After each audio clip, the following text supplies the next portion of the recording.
Hello everyone, this is Arya Singh and today we are here to discuss about a major topic of class 8th geography and CERT।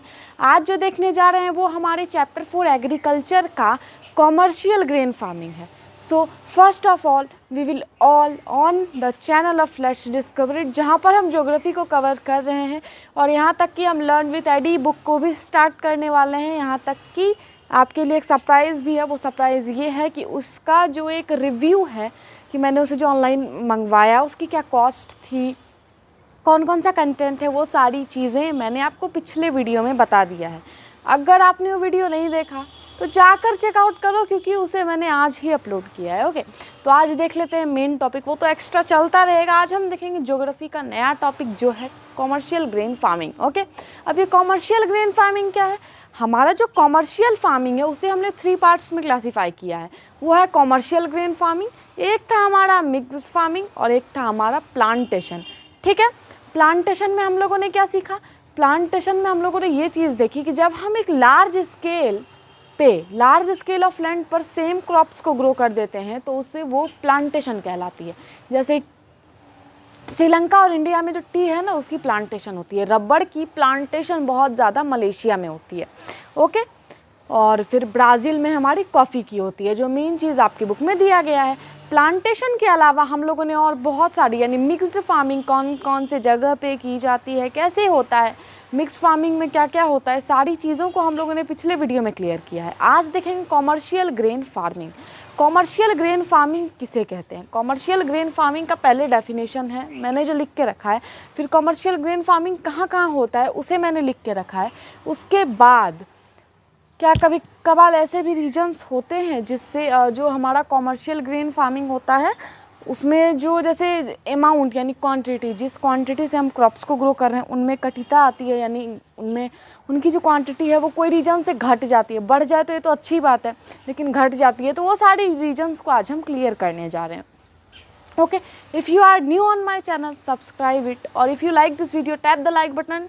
और अगर आप चाहते हो कि मेरी latest video की notification आप तक पहुंचती रहे तो आपको सिंपली बेल आइकन को प्रेस करके रखना होगा, जिससे सबसे पहले वीडियो आप तक पहुंचे और आप उसको वॉच कर सको। ठीक है, चलिए स्टार्ट करते हैं। Commercial grain farming. In commercial grain farming ये तो समझ सकते हो, grain are grown for commercial purpose.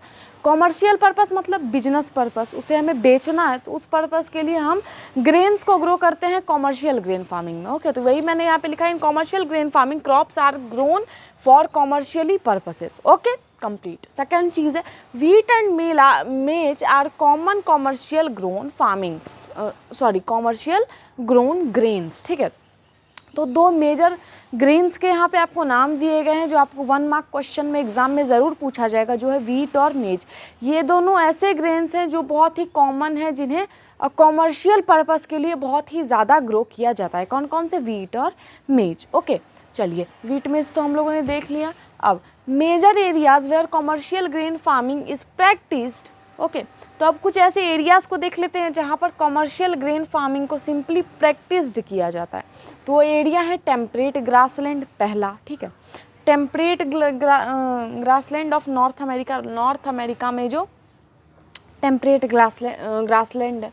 ठीक है, अब ये टेम्परेट जो ग्रासलैंड है, ये टेम्परेट ग्रासलैंड क्या होता है, ग्रासलैंड कैसे बनता है, टेम्परेट ग्रासलैंड क्या होता है और ग्रासलैंड क्या होता है, तो ये दोनों का डिफरेंस, और फिर ये बनता कैसे, सारी चीज़ों आपके चैप्टर 2 में दी गई हैं क्लास 8th जियोग्राफी एनसीईआरटी में, जिसे मैंने कवर कर लिया है।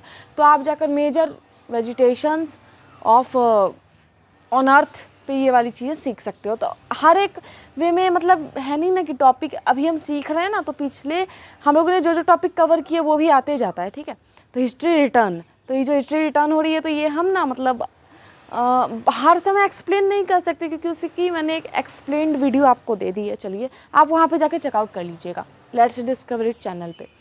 Okay, of north America, Europe और एशिया। ठीक है, temperate grassland of north America, Europe में और एशिया में हमारी कॉमर्शियल ग्रेन फार्मिंग को प्रैक्टिस किया जाता है। ठीक है, ये बहुत ही इंपॉर्टेंट है, ये आपको बिल्कुल 1 मार्क क्वेश्चन में आ जाएगा। ठीक है, ऑप्शन दिया जाएगा where commercial grain farming is practised.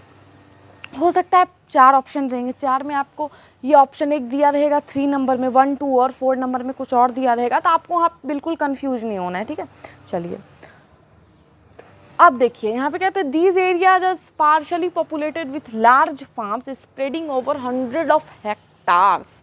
आप समझ रहे हो, ये जो एरियाज़ हैं टेम्परेट ग्रासलैंड एरियाज़ और यूरोप और एशिया, ये सब जो एरियाज़ हैं ये बहुत ही ज़्यादा अमाउंट में स्पार्शली मतलब बहुत ही कम, यानी हो या फिर ना ही हो, ठीक है। तो स्पार्शल यानी बहुत कम पॉपुलेशन है वहाँ पे, काम भर लोग रहते हैं, ठीक है। और वहाँ पे पूरे दूर, जैसे अगर आप अपने अभी घर के सामने रोड पे जाते हो तो रोड पे क्या दिखेगा भाई, इधर दुकान है, इधर घर है, रोड है, बीच में लोग जा रहे हैं, कोई फूआ से मिलने जा रहा है तो फूआ से मिलने जा रहा है तो उधर उसका घर होगा। तो मतलब हर जगह आपको एक, अगर आप टाउन में रह रहे हो तो सिंपली आपको हर जगह घर दिखेंगे। लेकिन अगर बाय द वे आप विलेज से, ये वीडियो आप विलेज से वॉच कर रहे हो, तो आप बाहर निकलोगे तो आपके घर भी रहेंगे भाई, लेकिन हमारा वहाँ पे खेत भी है, फील्ड भी है, फार्म्स भी हैं, पोल्ट्री फार्म्स होंगे, मिक्स्ड फार्मिंग भी आपके हो सकता है पेरेंट्स कर रहे होंगे, या फिर फार्मिंग हो रहा होगा। तो वहाँ पे क्या है भाई, इन्वायरमेंट हमारा ये फार्म लैंड का है पूरा, मतलब वहाँ पे प्लोइंग होती है, यानी खेती होती है, वहाँ पे फार्मिंग होती है। लेकिन यहाँ पे जाओगे ना तो लोग रहते ही नहीं है, स्पार्शली पॉपुलेटेड एरिया है। और जो एरियाज़ यहाँ पे टाउन वगैरह में हाउस से भर रहते हैं, वहाँ पे पूरा 100 ऑफ हेक्टार्स का लैंड, कितना बड़ा लैंड होगा आप इमेजिन कर सकते हो। उतना बड़ा बड़ा लैंड सिंपली किस चीज़ से, सिर्फ फार्म से कवर रहता है। सब में सिर्फ एग्रीकल्चर को प्रैक्टिस किया जाता है, कॉमर्शियल ग्रेन फार्मिंग को, ठीक है। तो वही मैंने यहाँ पे लिखा, these areas are sparsely populated with large number of farms spreading over the 100 of hectares. Okay, ठीक है, ये तो पूरा क्लियर हो गया। अभी मैं फिर से एक बार रिपीट कर दूंगी। Several winters restrict the growing seasons and only a single crops can grow, ठीक है। एक्चुअली फर्टाइल सॉइल के साथ, क्लाइमेट्स के साथ, और अगर जो भी क्रॉप्स को हम ग्रोन कर रहे हैं उनके हित में, अगर जितना उनको चाहिए उतना अमाउंट में सारी चीज़ें रहे तो जल्दी वो ग्रो कर जाते हैं, मतलब कर जाते हैं, एकदम हेल्दी क्रॉप्स ग्रो होता है। तो हम एनुअली 2 तरह के क्रॉप्स को भी ग्रो कर लेते हैं। लेकिन सेवरल विंटर्स वगैरह में ना रेस्ट्रिक्ट कर देता है, जो हम ग्रोइंग करते हैं ना, इसमें बहुत ही ज़्यादा बाधा डाल देता है। और बाधा डालने से क्या होता है कि हम बस एक ही क्रॉप्स को ग्रो कर पाते हैं, सिंगल क्रॉप्स को, क्योंकि हमें उस पर पूरा ध्यान देना पड़ता है। और विंटर के सीजन में तो क्या ही बोलूँ, तो बहुत बार विंटर्स रेस्ट्रिक्ट कर देते हैं ग्रोइंग सीजन में, और सिंगल क्रॉप्स ही ग्रो हो पाता है। ओके, सो अब ये चीज़ जो थी आपका, ये यहाँ से लेके यहाँ तक, ये था आपका कॉमर्शियल ग्रेन फार्मिंग का। एक बार रिपीट अभी मैं कर दूंगी।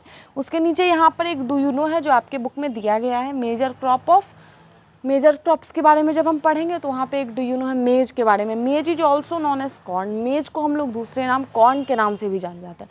सिंपली ये क्वेश्चन 8 बोर्ड में आ जाएगा, बहुत ही इंपॉर्टेंट है, ये तो फंसाने के लिए आता ही है, ठीक है। 2 तरह की चीज़ आएगी, मेज इज ऑल्सो नॉन एज, पहला आएगा कॉर्न, दूसरा आएगा बेबी कॉर्न, तीसरा या चौथा में कुछ दे देगा आपको, कुछ सीड्स के नाम। तो कॉर्न और बेबी कॉर्न में कभी कंफ्यूज मत करना, कॉर्न ही मारना है क्योंकि एनसीईआरटी में दिया गया है, ठीक है।